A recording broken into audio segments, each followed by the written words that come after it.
Hello, everybody. Welcome to another episode of the Forge Forward podcast. We're a week out to the Forge Summit, and I'm looking forward for this podcast today. Today, we've got Matthew Murray from Uncommon Experiences. How are you, mate? I'm very good, brother. I'm very good indeed. That's good to hear. Alongside me is the ever-witty and innovation tech leader, Courtney Smith. How's it going, mate? I like the addition, mate, on a Monday morning. Good stuff. And this is going to be a cracker. Why? Because I have a lot of fun stories that I can share about Mr. Matthew Murray from Uncommon Experiences. We've had a lot of fun times over the last year as I got to know Matty, and I'm really, really proud to have him on board with the Forge. And a big thank you for bringing your network to the table, Matty. Thanks for coming along. Mate, always happy to help. All right, so I'm going to let go of a little secret in this session, and the secret is this: I joined Uncommon Experiences a bit over a year ago. We got to know each other, and there was a reason for that. I was looking to try and build out my network to liaise with like-minded people coming from Frankston. I was, I think, missing a few of those things coming off the back of the C19, and I went wandering, and I fell into your network, and I found it to be a very abundant network. And as such, some of the designs we've put around Forge, which is that sharing each other's networks, getting to know each other first, not looking for transactions, was a big part of the Forge design. So perhaps if you can tell us a little bit about Uncommon Experiences, why it was set up, what you're aiming to achieve, and we can kick into the session today. That'd be awesome, Matty. Sure, mate. Look, I'm first going to start with, it took us probably a year to get you on board. You're the busiest man in the world. And it was, it was a big question. You know, you've got a family, you've got friends, you've got a network of your own. And then for us to come along and actually offer something new was kind of interesting for you. And now you're fully committed, you know? I mean, yeah, you are, mate. I mean, this is the thing. You're probably one of the leaders in this, and you had the most excuses of anybody I'd ever met. I still do, by the way. Every time I look at it, I go, holy shit, am I really doing this? Well, I mean, look, I met your wife and your kids. This is true. So you've got lots of reasons to stay at home. You've got a big business, these are things. So the unique value that we bring is to do something different. I'm really upset that it is different. It shouldn't be. It's talking to people. It's not talking about business. It's getting to know who you are, not what you do. It's getting to know what makes you tick, what makes you excited. It's connecting, talking about your wife, your kids. It's talking about the things that are around you. Everybody talks about a work-life balance. There isn't a work-life balance. It's just life. And you want to have better people in when you're working that you're going to work with. So as part of that life. So the value we bring is that ability to connect with what you actually do really well. And that's be you, because no one else can do that. And what I find with a lot of other things where you try and do this work talk or this basic bullshit where it's not who you are. You cover that. So we uncover you and let you to be you in a safe environment where other people are being who they are. So you feel that. And then the rest of it just doesn't feel normal anymore because it's not. We're not disrupting anything. We're not that weird. We're actually the normal ones, and everybody else is weird. So that's kind of what I've come to really understand. So what makes us unique? Being normal, being us, and being the truth. I know that's really strange, but 3 things work: trust, not being confused by what people talk about and do, and delivering on what you say you can do. And that's what we bring. Yeah, look, and in this world where we're stepping into a space that's moving pretty quick, mate, and I know you're not a pure technologist, but you actually lean into it and are curious. You're a very curious man. You like to know stuff. You've got a wide knowledge base. You've traveled the world. You've done all sorts of unique things. How do you see that linking into this rapid change in potentially the way in which we work, the way in which we engage? I've talked often to people, yourself included, about this concept of digital addiction and the risks it's got in the way in which we form as humans. there's a lot to unpack there, and perhaps you could just throw some sentiments around the human piece. Look, I think we've lost our way a little bit. I know I spent 60 to 80 hours working thinking I was some sort of hero. And if you weren't keeping up with me, then you're a loser. In fact, looking back at that, there's only one thing I was doing wrong, which was everything. Now, I put a lot of time. I love talking to guys like Finbar, yourself, Courtney, Tal, Alan. You guys are all experts in what you do. I'm not an expert. I skip across the top until I find what I'm interested in, dive down in. You guys know a lot more than I do. And I find my ability to skip across the top gets a lot more information that I can then share and bring people together in doing that. Yeah. And we've lost that. We've lost a lot of that skill in being able to go, look, I'm interested in a lot of things, where a lot of people start diving down and they go down, I've got to be in this one thing. And social media has created that. You're either on this side or this side. You're either doing this or against this. And I think the ability to be able to connect with a lot of people and to share a lot of information, understand who's got those superpowers and where they need to be used is something we all should need to get better at. But we're not. We're starting to go, well, that person's different to me, so I'm not going to engage. That person I don't like, so I don't want to be part of that. And yet those things that you don't like will be the learnings. Those are the areas that will actually help you understand a lot more. So things like the Forge, Burning Mind, allow you to expand that with incredible people. But getting to know people that you're sitting next to is the real power. Understanding that, bringing people along that you want to spend time with, because everybody bitches about it and says, oh, I haven't got time for this, I haven't got time for this. You're taking a day. So bring somebody with you that you want to spend a day with. That allows that human connection that we're really good at. If you're in your 30s and your 40s, we know that. The people in their 20s and their 30s that are struggling with that because they haven't had that opportunity that we have had and built.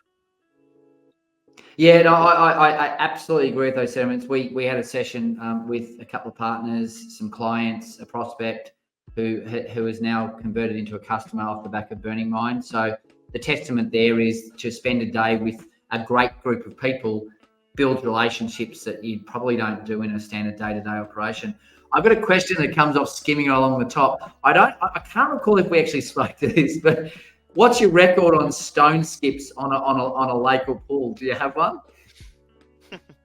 I do actually. It's 13. I was very I don't know whether it was 13, but when it goes at the end. You can't count the first 15, right? That counted as 15. It was 1. The best way to do it though is on ice. If you hit that, it goes anyway. Oh yeah. You know what? I nearly took my sister's tooth out doing it one day at the beach, but that's another story for another day. All right, we're diversifying into something that's probably not Forge related. Phil, have you got anything you want to add to the conversation? Yeah. I think we should go skip some rocks. It's all about skipping. Yeah, that's fun. At the end of the day, I'm happy to have that challenge anytime, any place, anywhere, anyhow, mate. I am the ultimate rock finder. Beautiful. My question to you, Matthew, right? Yeah. My question to you, Matthew, is how does the Uncommon experience stay ahead of industry trends? And I guess a follow-up question is, what role does partnerships play in your success? We don't keep up with trends. I like to think that we set what needs to be set. We do the opposite. I mean, I've got a men's only group, and a couple of years ago when you set up a men's only group, you might as well have been crucified. But that was set up because I didn't have good male relationships or connections. So I've actually probably gone backwards from a trend. I'm turning around and saying, hey, I need better relationships. I need to slow things down. I need a deeper connection. And for our men's group, we don't allow to talk about work. Now, 15 years ago, I couldn't anything but work. I only talked work. And if you weren't in my work sphere, you didn't talk. Now it's about, who you are. What was the best thing that happened this week? Where you want to be? What do you want to do? Not work related. No sport questions, which takes a big chunk for Melbourne, and no house pricing, that takes a massive chunk out for Sydney. So I was going against the trend. Yeah, I mean, we've got a women's group. Setting a trend, or is that reaffirming? Maybe. You know what I mean? The 1950s, funny going scenario back. when you go. I just believe, as part of Forge, that history repeats, right? And how you set yourself into history often is whether or not you're trendy, right? Corduroy jeans may be the next trend, but it's already been there. You just got to know when to present it the next time round. I kind of think you are setting a trend against the norm a bit, Maddie, to be frank. Yeah. We can argue that at Forge if you want, and we'll work that out. Look, maybe I'm. You asked Leanne, I've never been cool. So ask my kids, I've never been cool. I think I'm cool every day. So maybe I'm setting a reverse trend. Saying you're cool is not cool, right? So, we've got a women's group that we set up because I met so many women that said they didn't get on with in women's groups. And they felt that there was too much communication. They wanted to talk more about work. So we're kind of actually listening to the people that aren't being listened to, or listening to the people that don't have what they need and building something for them. And that's what the partnership's about, listening, understanding what people actually want. But that comes again to trust, because most people that will do a poll or a survey are going to tell you what they think everybody else is going to tell you. What you need to be able to do is have that trust and that communication where people actually say, I'm not getting this, or I'm not looking for this. And bearing in mind, Andy Lark put up, he had a fucked off list, right? And what that list is all the things that fuck him off, right? So that's where the trend's going, because that's something that needs to be fixed. You've got a market resource that's saying, hey, I hate this. And you'll get 100 people. I've never met anyone that said they love networking. I've never said anybody goes, yes, I'm going networking on Friday, come with me. And yet I've got a group of guys and girls that just go, let's go, but go into an uncommon experience. And it's a great event because it's what people want, not what the market tells me I have to do. Yeah, that's right, yeah. You've heard so many stories with so many members there, and I've experienced one of those cab dinners and the Burning Mine. And there's just so much insightful words and stories getting shared. Can you share like a success story that one of the members have come out of it, being part of the Uncommon experience? No.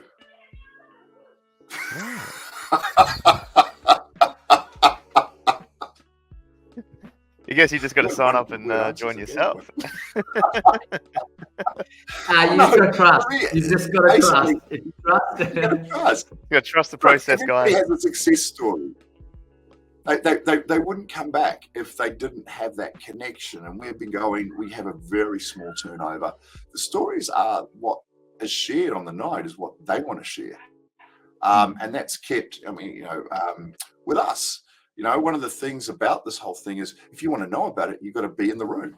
You've got to have that opportunity to step through and actually be part of that. There's lots of wonderful people that have had wonderful stories, but those are their stories to share. I can tell you one of my success stories, but I'm not going to share somebody else's because that's their story to tell. Fair enough. That's fair. That's fair. Look, I think I can talk to a story. You gave me a wonderful opportunity to talk to a group of people about AI, which is one of the components of Forge, and I learned a lot from having a chance to speak to those people about the different types of people that are currently exposing themselves to the conversation in AI. And there's really a few different people that are falling into a couple of categories. That sort of leader, the one that sits there, doesn't want to stick their head up, and the one that's quite opposed. And so we've all got these challenges we're going to bear with. And that was a great learning curve for me. So I'll count that as a success story of having an opportunity to talk to a wonderful group of people without the stressors of doing it in an environment like Forge, where you're in a public limelight, and having wonderful conversations. It turned out to be one of my favourite nights because I got to see affinities with people I didn't know either, right? Who I didn't suspect to have affinities with. Yeah. Look, the interesting things is that sometimes it's the failures that you think at the time are actually the massive successes. You know, the things that you think that you've done wrong. I have a rule that I make 3 mistakes a day. You know, sometimes I make 4, and that's because I'm an overachiever. But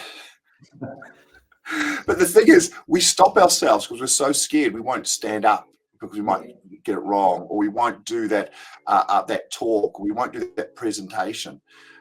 But I'm, you were talking before, each one of these that you guys have done, you've got better at, and that's for everybody else listening to actually see that. But the thing that comes from it is everything we do more. When we minimize ourselves and actually say, I'm not going to do that, or I'm not going to jump. Yes, you've got to turn around and control your energy. But one of the big things about networking or going to the Forge or any of these events is the people you surround yourself with. Too many people have energy of vampires, or people they don't want to spend time with, but they think, I've got to do this, or this is going to be good. I have nobody now that I would deal with that I don't like. I've just root and stem ripped them up and said, mate, I'd catch up with you. If I saw them at an event, I'd have a glass of wine with them, but they won't be at one of my events. I know that might be a bit the world according to me, but at the end of the day, I'm creating a world that I want to live in. And those people that want to be there, I hope their world wants to be in my world.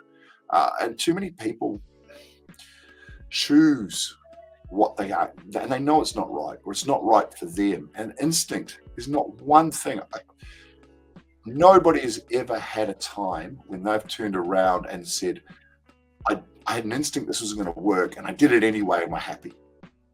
Right? Yeah. You remember all the times that you said, I shouldn't do this, I shouldn't do, and then you went ahead of it, and you went, why did I do that? You didn't know. Yeah. And those things you remember, I guarantee you can think of 3 right now in your life where you've gone, I shouldn't have done this, and you went and did it, and you were right, you shouldn't have done it. Very, very rarely does it turn out the opposite way.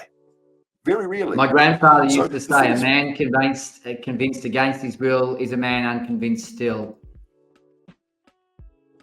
Yes. What happened is you will probably see the things that were wrong anyway. I've had a really interesting year. A lot of things that happened that were tough. But I look back at that now, and all of those things were actually the right things to happen. So my mum passed away. My business partner, who was a great guy, his mum passed away, and he decided that he didn't want to carry on in this business. Then I nearly lost my foot to an infection, and recently I had a cancer scare. Now, if I look back at those 4 things, those are big things in my life. My mum passed, and I find she's at peace after years of dementia and a lot of stress on my family, and she never wanted to give. My business partner's gone and done something that he wants to do with somebody that he cares about and wants to do that in a different way. It allowed me to set this business up fully for what I always wanted to do. And there's a relief, I think, for both of us to be able to get to what we want to do. And then me, when I nearly lost my foot, I had to stop and say, Courtney, Alan, Tony, can you step in and help me? And each person did. And I don't think I'd ever asked for help before. And I was able to see that. And then finally, I don't have cancer. But it's allowed me to go, right, I need to lose some more weight. I need to focus on my health. These things came out of it. At the time, they're negative. Yeah. Within a year, within 6-12 months, they are positive things that are now affecting my life in a better way. None of them were mistakes, right? But they were all things at the times I thought that they were. So that's what you've got to be able to do. Things like going to the Forge, things like going to Burning Man, bringing people that you want to actually spend time with. That's what you've got to do if you actually want a better life. That big statement you made about reaching out for help also is huge. And I think you pick up the 5th big thing that happened in your life, which is your mower blew up. I think, is that right? You've had a mower blow up or something like that? Oh yeah, my mower, my Jason. Jason, you're going to work out the positive not happy about that at all, mate. Kids to do it with scissors. Big Islander, mate. He might be good in water, but he ain't going over anywhere at the moment. Very, very, very good. Now we talked about challenges. We talked about your personal challenges that you've overcome, and you've turned from negative to positive. And I love that about you, Maddie. The positive way you go about life. What are some of the challenges that you're seeing out there that are coming over the horizon? And you can name anything you see. It doesn't have to be technological. What are some of those challenges that you might see coming in the horizon that we need to cater for and be ready for as humans traversing this big planet of ours? I truly think AI is both the biggest boon and the biggest problem that's going to come and face us. I saw it about 10 years ago in Atlanta. I was over there looking at some technology, and I looked at this and went, this could go very bad. And I believe that one of the reasons I'm doing what I'm doing now, I got out of technology because I actually believe that AI is going to do all the work, but we're not going to know who the work is being done by. The only way we have any trust is by actually sitting down and actually face to face again. Go back to that point where we actually spend time and actually go, I know who you are. Because AI bot's going to be sending you stuff and trying to tone to you or align to you, and you won't know whether that's me or whether that's a piece of software. But if you get to meet me and actually sit down, or I get to meet you, we then know where we stand. A lot of stuff behind the scenes is going to be done by AI to free us up to be able to do that. We've got to have a mindset that says we're not going to do more work, or we'll do it faster. You're already slower than AI. You're already not as good as AI. And it's not even AI. It really isn't. But what's happening, I worked in Silicon Valley. I was seeing things 10 years ahead. Right now, I get to see things, and I'm in Melbourne, and I'm going, this is what I'm seeing. What we're seeing now is still 10 years behind what is actually out there right now. So if you don't understand that, you've got to get on board with that. That's great. But you've also got to start working differently. COVID was the best thing that ever happened to anybody because it set us up to actually go, people are important. Working from wherever I want to work for is important, but I can do things that are different, and I've got to accept that. And those people that can't, these managers that are saying in their 60s and they're going, you've got to come back to the office because I've got to feel power. You've lost the plot already. You're already gone. If you're not accepting that the new wave has come through, it's like everybody's running out and the tsunami's coming. Everybody's running out. They're going to get destroyed, right? You've got to set yourself up and ready for this. The fish, pick up all the fish. Look, there's all these shells. Mate, you're going to get wiped out because you're going back to some place that doesn't exist. And you've got to generate who you want to be with. Who is your tight crew? Who are the people that you trust so much that you believe in? And that's what I'm building with Uncommon Experiences. We will have a community of people that trust each other, that just want to help each other, that want to build each other. And that's not new, but it's very new from the last 20 years. Yeah. Look, it's probably the one single thing that has made me align so sharply, and maybe that's an age thing too, Maddie. I can't comment there, but certainly from my perspective, that ability to have conversations that are about who and what's important in their life, and gaining more knowledge about someone that's a lot deeper, and then wanting to have their back, wanting to be behind them, wanting to see their success. I think that removes that transactional layer that many networking events and many events in general aim to achieve. Like I've drunk from the Kool-Aid and I like it. So it's great you can come along. Don't drink the red cordial. Don't drink. That makes me go. But it's interesting to say age, because there really is an age thing with us at the moment. But I don't think it needs to be. I think what we were taught was we need to be successful. To be successful is to work hard, to create money, to be able to own a company, to do these things. And I went about that like a great little soldier and did exactly all of those things and ended up miserable. I ended up not happy doing all the things that I was told to do, to go out there and destroy and to win and to be a champion. I don't know whether the 20-year-olds now have that same sort of focus or hyper focus. They're a lot more aware of the society. They're a lot more aware of what they want. They're a lot more aware that working and money isn't going to take them because their parents aren't happy or been divorced and they want a different way. So I actually think that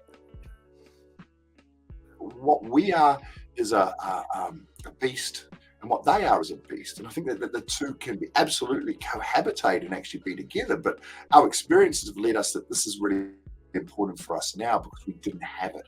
I think in their 20s, they're actually having this already. I see there's the young innovators that Aaron and Luke are running, tend to be really, really successful, and it's giving those guys their ability to connect because they didn't have that through social media, and they're becoming more aware. There was a decade or so where social media was going to actually connect us better, and that's proven not to be the case. So what now they're seeing that.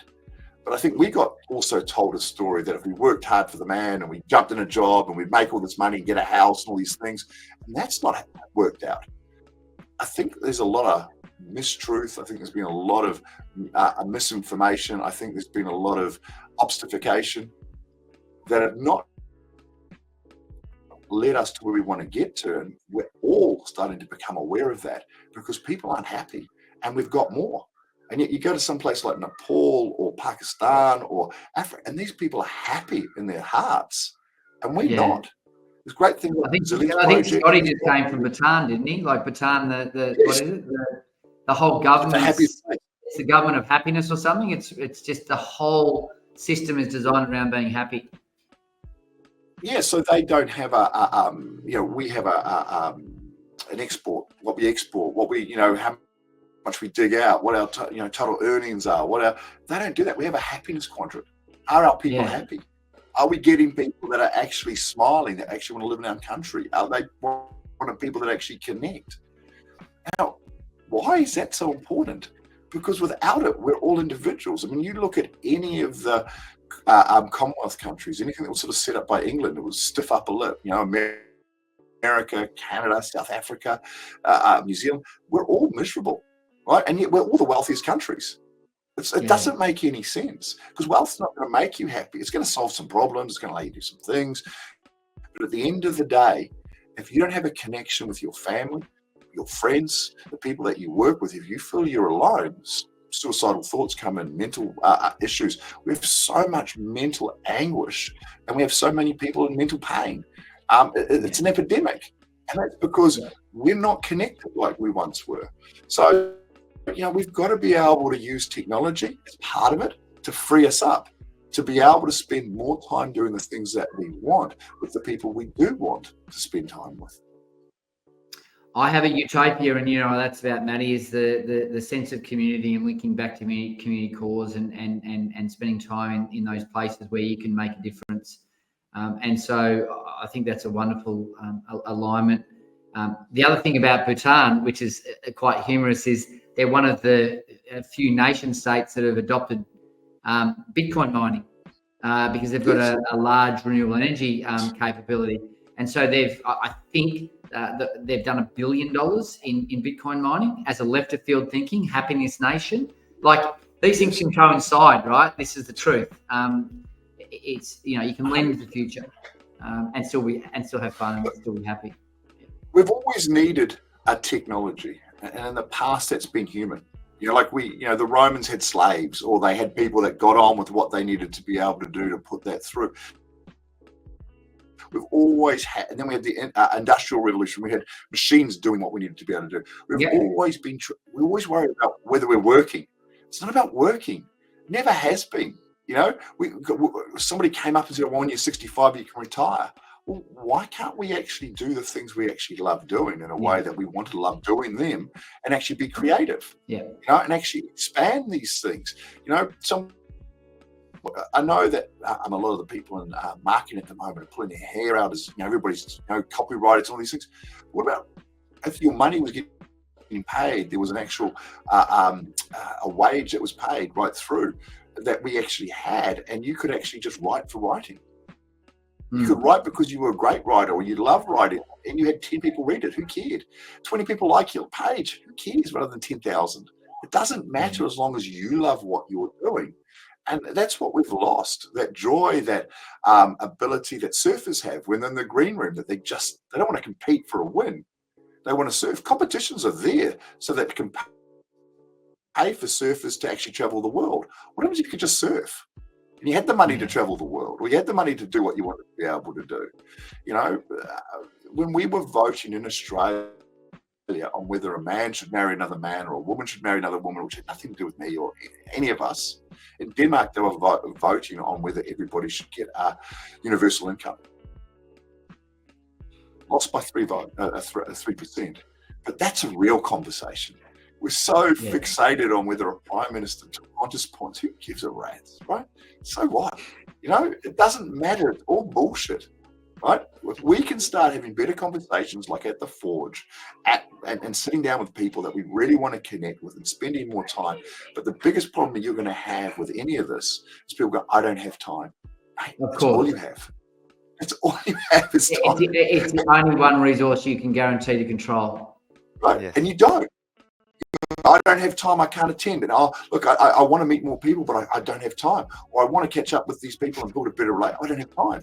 If you took the time and you actually build those relationships and you bought a customer and you bought a prospect or you bought a supplier, you're going to have way more time because you actually have more of a relationship with them and they'll want to help you. The big thing that everyone has a problem with is asking for help. Let me give you the trick. If you don't ask for help, why should I help you when you need it? Right? You've got to come through. Most people I meet are givers. But if you can't give the one thing that you're not giving, which is I need help, why would I come to you and ask for help when I need it? I can't. Right? Be the first mover on this. Ask for help. And you will get help. And then what allows that person, he can come to you and ask for help. Right? Because it's not a transaction. It's abundance. It keeps moving. But it's a thing that most people don't do. You don't go to someone, well, they didn't help me. I'd give them my help. Well, does that really help? Yeah. Yeah, it is a bit of a paradigm shift for a lot of people because of the way we've been programmed. It's the analogy is the bubbling brook. You want that to just continue to happen and go along, and you could sit there forever and watch it and listen to the noises. Abundance, I think, is the same. On that note, we're hitting the 30-minute mark, Phil. Hey, always happens with good guests. That went very quick. Yeah. Well, I was told to keep my answers short. I gave you a no. I thought that was short. Everything else was long, but I think we managed it out. that one will work really well in the cuts. It'll be straight in and bang, done. It'll be beautiful. Look, Matty, it's been a pleasure. Always is. It's been great to see your network grow. It's been great to meet some of the people in that network, and it's wonderful to think that some of those people will be speakers who I've had a chance to meet and will be coming along at Forge. If you want to meet the big man himself, he's a lot shorter in the flesh than he looks like on the camera. You can come and see him. You can come and see him at Forge. He'll be there. He's got hundreds of stories. He's a great human, and I'm out. Thank you, Matthew. Cheers.